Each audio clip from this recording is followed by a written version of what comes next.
Hello students, welcome back.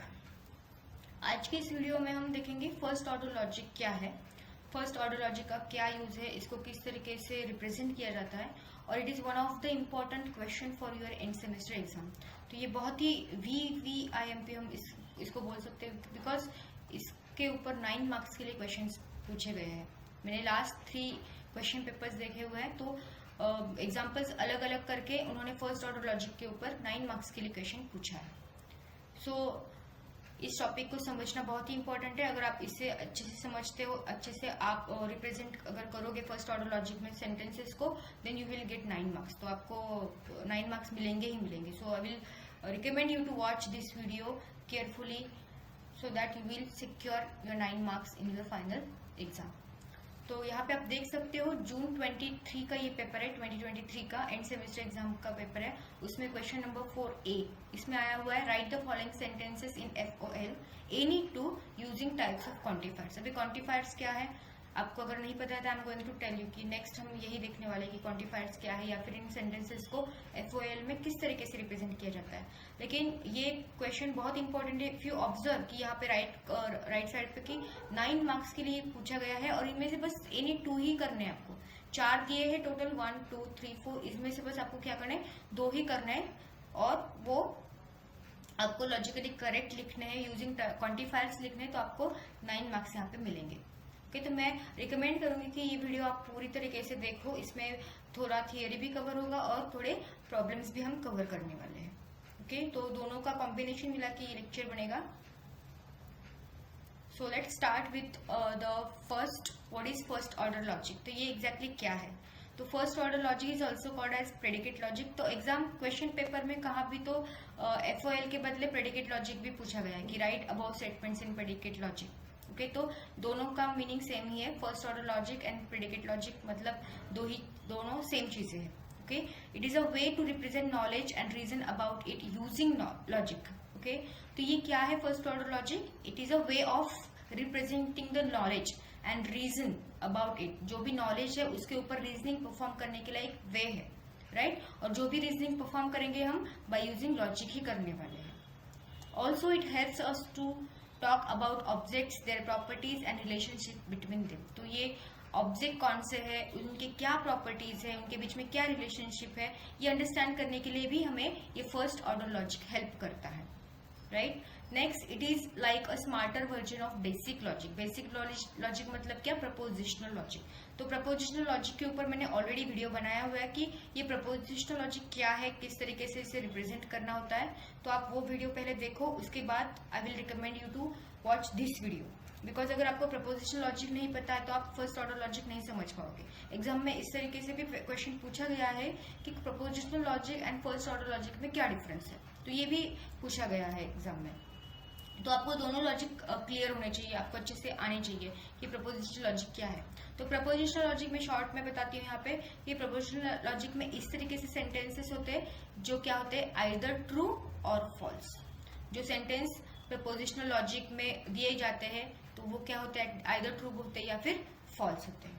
Okay, वहाँ पे भी हम कुछ लॉजिकल कनेक्टिव्स भी यूज करने वाले हैं।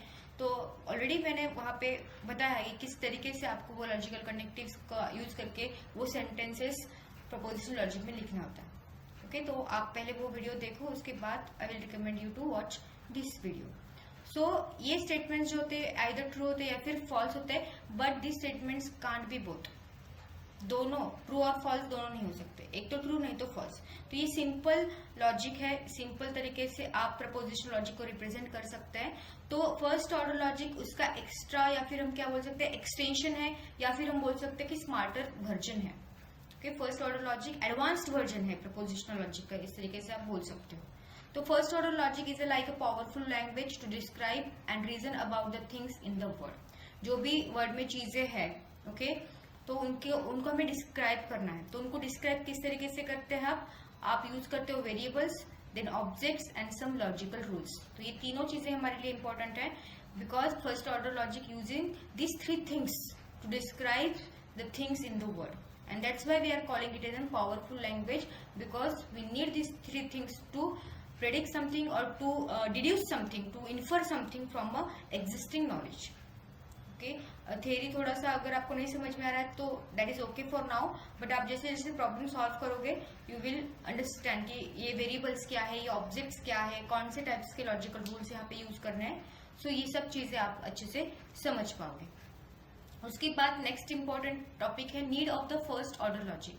ओके, तो जो भी प्रपोजिशनल स्टेटमेंट था या फिर प्रपोजिशनल लॉजिक था इसके पहले, तो उसमें हम कॉम्प्लेक्स स्टेटमेंट्स को रिप्रेजेंट नहीं कर पाते थे. ओके, सिंपल स्टेटमेंट्स को ही हम रिप्रेजेंट कर पाते थे. लेकिन अगर आपके पास कोई कॉम्प्लेक्स स्टेटमेंट्स है और उनको एक्सप्रेस करना है, रिप्रेजेंट करना है आपको, तो वहां पे नहीं होता था. प्रपोजिशनल लॉजिक में ये अलाउड नहीं था, ये पॉसिबल नहीं था. तो उसी के लिए हमें क्या है, किसकी जरूरत है, फर्स्ट ऑर्डर लॉजिक की जरूरत है. तो कॉम्प्लेक्स स्टेटमेंट्स मतलब क्या? ओके, तो complex statements like every student in a class pass the exam. तो एवरी मतलब ऑल स्टूडेंट्स. ओके, एवरी मतलब ऑल स्टूडेंट्स. तो प्रपोजिशनल लॉजिक में ऑल स्टूडेंट्स के लिए कोई भी क्वांटिफायर मतलब क्वांटिफायर वहां पे यूज ही नहीं होते थे. क्वांटिफायर यूज कहाँ पे होते हैं, फर्स्ट ऑर्डर लॉजिक में होते हैं. ओके, तो वहां पे वो अवेलेबल ही नहीं था किस तरीके से इसको रिप्रेजेंट करना है. That's why they have introduce the first order logic. Okay, next reason है understanding real world scenarios. Because first order logic में हम क्या यूज करते हैं, we are representing some facts, we are representing some relationships, we are representing some rules. Okay, और ये तीनों चीजें आपके आर्टिफिशियल इंटेलिजेंस में, डेटाबेसिस में, मैथमेटिक्स में बहुत यूजफुल है. कि रियल वर्ल्ड सिनेरियोज को अगर आपको रिप्रेजेंट करना है तो you are representing the facts, you are representing the relationships, you are using some logical rules. Okay, so this is an important. Next है रीजनिंग एंड इन्फरेंस. तो FOL allows us to deduce new facts logically from existing knowledge. तो हमारे पास previously कुछ existing knowledge है और उसके ऊपर हम क्या कर रहे हैं, रीजनिंग परफॉर्म करके न्यू फैक्ट्स को जनरेट कर रहे हैं, इन्फर कर रहे हैं. ओके, लॉजिकली इन्फर कर रहे हैं. Okay, that is the thing. So that first order logic is very important कि हमें ये फैसिलिटी प्रोवाइड करता है कि रीजनिंग परफॉर्म करो एंड उसके ऊपर इन्फ्लुएंस करो. एग्जाम्पल में दिया है इफ ऑल बर्ड्स फ्लाई. अगर सारे बर्ड्स फ्लाई कर रहे हैं and Tweety is a bird, तो हम लॉजिकली बोल रहे हैं. यहाँ पे डायरेक्टली तो लिखा नहीं है कि Tweety is a fly, sorry Tweety can fly, but हम लॉजिकली बोल सकते हैं इफ ऑल बर्ड्स फ्लाई. अगर सारे बर्ड्स क्या कर रहे हैं, फ्लाई हो रहे हैं, कर रहे हैं, तो ट्वीटी बर्ड है, तो हम डायरेक्टली बोल सकते हैं ना ट्वीटी कैन फ्लाई. ओके, सो इस तरीके से हमने क्या किया है, एग्जिस्टिंग नॉलेज से न्यू फैक्ट्स को क्या किया है, जनरेट किया है. And that is the beauty of this first order logic. And next building intelligent system. तो हमें इंटेलिजेंट सिस्टम बनाने हैं, क्यों? क्योंकि हमें डिसीजंस लेने हैं, हमें प्रॉब्लम्स को सॉल्व करना है, हमें थ्योरम्स को लॉजिकली प्रूव करना है, तो हमें इंटेलिजेंट सिस्टम लगेंगे. और इंटेलिजेंट सिस्टम को नॉलेज देने के लिए हमारे पास it is an one of the way to represent the knowledge. First order logic is a way to represent the knowledge and that knowledge we are feeding to the intelligent systems. And these things are there to understand first order logic, or these are the things that's why we need first order logic. So सबसे important topic है components of first order logic. अगर आपको ये नहीं समझा तो आपको नहीं लिखना आएगा कि मतलब ये बेसिक कंपोनेंट्स है कि किस तरीके से आपका फर्स्ट ऑर्डर लॉजिक बना है, आपको क्या आइडेंटिफाई करना है और आपको किस तरीके से ट्रांसलेट करना है. ओके, तो देर आर 5 to 6 कंपोनेंट्स है फर्स्ट ऑर्डर लॉजिक के. तो पहला कंपोनेंट है variables. Okay, so these represent objects in the domain. तो आपके पास कोई भी डोमेन है, ओके, और उसके डोमेन के अंदर जो भी ऑब्जेक्ट्स है वो है आपके वेरिएबल्स. ओके, तो अगर हम बात करें वेरिएबल की, तो variable can represent a person, a car, a book. Okay, और उनको हम डिनोट कर सकते हैं normal x, y, z. X is a car. Okay, तो कार इन ब्रैकेट एक्स हम इस तरीके से उसे लिख सकते हैं. तो वेरिएबल्स क्या है, this represents the objects in the domain, the set of things we are talking about. Domain मतलब क्या, एक particular domain.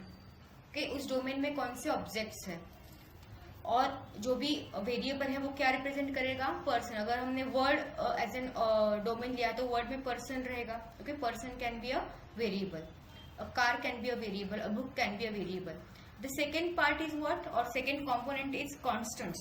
So these represent specific fixed objects in the domain. तो उस डोमेन में fixed object या फिर specific object जो दिए जाते हैं उनको हम बोलते हैं constant. For example, John, Alice. तो यहाँ पे specific नाम दिया है कि John is a person, Alice 1 2 3 is a constant number. So these things are the constant representing specific individuals or entities.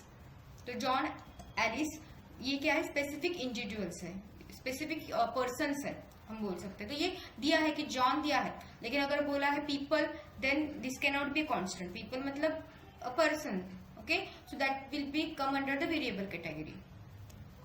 Third है predicates. Predicates represent properties of objects और relationship between objects. It is also important thing कि predicate क्या represent करता है, properties of objects, और we can say that relationship between objects, different objects के बीच में क्या रिलेशनशिप है, okay, and they are like functions that return a true और फॉल्स वैल्यू। तो ये क्या, ये फंक्शंस है जो क्या जनरेट करते हैं, क्या रिटर्न करते हैं, ट्रू और फॉल्स वैल्यू को रिटर्न करते हैं। तो एग्जाम्पल में हमने दिया है लव्स जॉन एलिस, मतलब क्या, फंक्शन है हमारा लव्स, पहला ऑब्जेक्ट है जॉन, दूसरा ऑब्जेक्ट है एलिस, मतलब क्या, John loves Alice, right. Again is even, x मतलब क्या, एक्स हमारा क्या है, ऑब्जेक्ट है, और हमारा फंक्शन क्या है, इज इवन, तो एक्स इज इवन, ओके। अगर एक्स की वैल्यू 2 है तो ये ट्रू हो जाएगा, एक्स की वैल्यू 3 है तो ये क्या हो जाएगा, फॉल्स हो जाएगा। इस तरीके से हम इसे लिख सकते हैं। उसके बाद greater than x comma y, मतलब एक्स ग्रेटर देन वाई, तो यहाँ पे रिलेशनशिप है ना, ग्रेटर देन मतलब क्या, एक्स एंड वाई में रिलेशनशिप है कि एक्स ग्रेटर देन है किससे, वाई से। अगेन यहाँ पे रिलेशनशिप है, John loves Alice, John loves Alice, loving is a relationship, right. So इस तरीके से आप क्या कर सकते हो, लिख सकते हो प्रेडिकेट्स या फिर रिलेशनशिप, आप इसे बोल सकते हो, रिलेशंस और रिलेशनशिप। नेक्स्ट इंपॉर्टेंट कंपोनेंट है functions. So this represent mappings from one objects to other objects in the domain. तो एक ऑब्जेक्ट से दूसरे ऑब्जेक्ट का जो भी मैपिंग है, ओके, तो उस पर्टिकुलर डोमेन है, उसे हम बोल सकते हैं फंक्शन, ओके। तो यहाँ पे दिया है फादर एक्स, फादर एक्स मैंने अगर लिखा है तो एक्स क्या है, आपका पर्सन है, ओके, और एक्स क्या है, उस पर्सन का फादर है, ओके। अगर पर्सन क्या है आपका एक्स है, ओके, तो x to that person's father, मतलब एक्स क्या है आपका, उस पर्सन का फादर है, ओके। तो this is N again relationship, x and father के बीच में की जो भी रिलेशनशिप है, मैपिंग हुआ है ना, तो एक्स इज अ पर्सन लेकिन वो क्या है, फादर है। So like this you can write the functions. Next important is what, quantifiers. Quantifiers are the symbols used to express the quantity, right, and there are two main types. तो पहला है universal quantifier, बहुत important है ये, then उसके बाद है existential quantifier, right. तो यूनिवर्सल क्या बोलता है, फॉर ऑल, और इसको रिप्रेजेंट किया जाता है इस तरीके से, it indicates that a statement holds for every object in the domain. जो भी स्टेटमेंट है हमने लिखा हुआ है वो हर एक ऑब्जेक्ट के लिए, डोमेन के हर एक ऑब्जेक्ट के लिए होल्ड करता है, okay. All students pass the exam, okay. तो पहले हम बोलेंगे स्टूडेंट है हमारा, मतलब एक्स इज ए स्टूडेंट, और हर एक स्टूडेंट क्या हुआ है, पास हुआ है, pass is an our function, x हमारा स्टूडेंट है और क्या पास हुआ है वो, एग्जाम, एक्स पासिस एग्जाम। तो इस तरीके से आप लिख सकते हैं, और पहले उसके क्या है, ऑल स्टूडेंट, इसके लिए आपको ये लगाना पड़ेगा क्वांटिफायर, ओके। तो मैं आपको बताऊंगी कि किस तरीके से सॉल्व करना है। आगे हमारी ट्रांसलेशन रूल भी है, ये फॉर ऑल ही क्यों लगाया, ये एरो ही क्यों यूज किया, एक्स ही क्यों यूज किया, ओके, ये सारी चीजें I am going to tell you. बस फिलहाल आप क्वांटिफायर कौन से है ये ध्यान में रखो कि ये है आपका यूनिवर्सल क्वांटिफायर, ये है एक्सटेंशियल क्वांटिफायर। ये क्या बोलता है, there exist, it indicates that there is at least one object in the domain that satisfies a given property. मतलब फॉर ऑल नहीं, यहाँ पे क्या है, there exist at least something is there, okay. तो यहाँ पे एग्जाम्पल में बोला है there exist a person who likes ice cream, okay, और उस पर्सन को क्या बोला है, एक्स। अभी यहाँ पे स्पेसिफिकली बताया नहीं कि जॉन है वो, अगर जॉन होता तो हम डायरेक्टली लिखते ना, लेकिन यहाँ पे पर्सन बोला गया है, तो पर्सन एक्स है हमारा, और वो क्या कर रहा है, उसको आइसक्रीम पसंद है, तो likes our function, then x is our person, और क्या लाइक करता है वो, आइसक्रीम को लाइक करता है, ओके। ये हो गया हाफ पार्ट। और अगर वो क्या है, वो पर्सन है, x is a person and it likes the ice cream, okay. और देयर एग्जिस्ट बोला है पहले, ये इतना तो हमने सॉल्व कर लिया।